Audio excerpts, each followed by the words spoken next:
గీతమ్మ ఉన్నది ఆయన భార్య. ఆమెకి చెప్తున్నా నేను తల్లి గీతమ్మ జల్దీ కట్టేయి, లేకపోతే ఆయన ఎవరైనా కరిసినా కరుస్తాడు వీడు.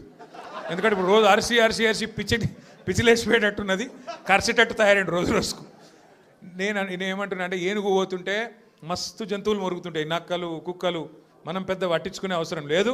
మనం ఒకటే, కేసీఆర్ లాంటి ఏనుగు ఆయన ఎంత స్థాయి మనుషులు నేను మీకు చెప్పాల్సిన అవసరం లేదు. ఇవాళ ఆయన తిడుతా ఉన్నాడు తెల్లారలేస్తే. ఒకరోజు ఆయన చచ్చిపోవాలని కోరుకుంటాడు, ఇంకో రోజు ఆయన కాలు ఇరిగింది అంటాడు, ఇంకో రోజు ఇంకేదో అంటాడు. అరే అయ్యా నువ్వు ముఖ్యమంత్రివి, చెయ్యి, నువ్వు శపథాలు చేస్తున్నావు కదా, కేసీఆర్ను మళ్ళీ లేకుండా చేస్తా, మళ్ళీ రాకుండా చేస్తా అంటున్నావు కదా.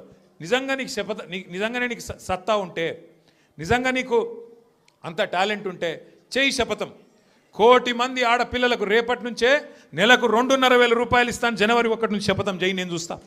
తులం బంగారం నేను జనవరి 1 నుంచి ఇస్తాను చెప్పు, శపథం చేయి.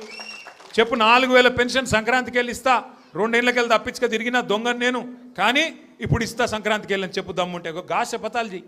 వీటితో ఏమవుతుంది? నీ ఉపన్యాసాలు ఊకదంపుడు డైలాగులు ఏమొచ్చేది ఉన్నది వాటితోని? నోటి తీట తిరుగుతుంది తప్ప ఏం రాదు. మాకు రాదా తిట్టనికి? మాకు కూడా వస్తుంది, కానీ నీకు కాదు. నీ కుర్చీకి గౌరవం ఇచ్చి ఊకుంటున్నాం.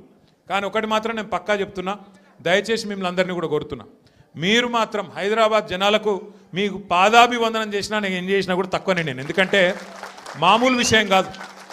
హైదరాబాద్